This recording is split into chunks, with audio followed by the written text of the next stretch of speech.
for watching. My name is Max Khan, and I am the federal Liberal candidate for the new riding of Oakville North Burlington.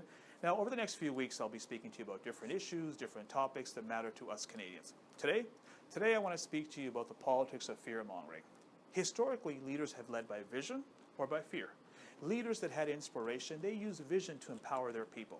On the other hand, leaders that lacked inspiration, that lacked vision, they used fear to compel society into submission. This was the modus operandi of Dick Cheney and the Bush administration. They used fear to justify the Iraq War, to justify the Patriot Act. They used fear to create the National Alert System. And I think you'll remember that. That was the Code Orange versus Code Red. Here's the interesting thing about that. Every time the government artificially, arbitrarily elevated the threat level from orange to red, greater levels of stress, greater levels of anxiety, and in fact, there was a higher incidence of heart attacks. Not because the threat was real, but simply because the government changed the color code. That's how powerful fear can be as a way of conditioning society. The important question is this: is the fear real? I can't answer that for you. Prime Minister Harper should not be answering that question for you. This is something you need to be honest with yourself. When you wake up in the morning, are you afraid to send your children to school? Are you afraid to go to work? Are you afraid to go to the movies or the restaurants or the malls? Of course you're not.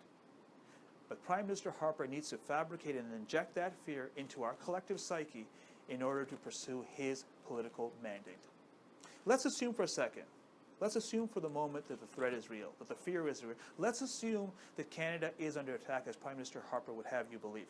If that's the case, if that's truly the case, then we've had more terrorist attacks under Prime Minister Harper than any other Prime Minister in the history of Canada. Let's go back to who we are. We're Canadians.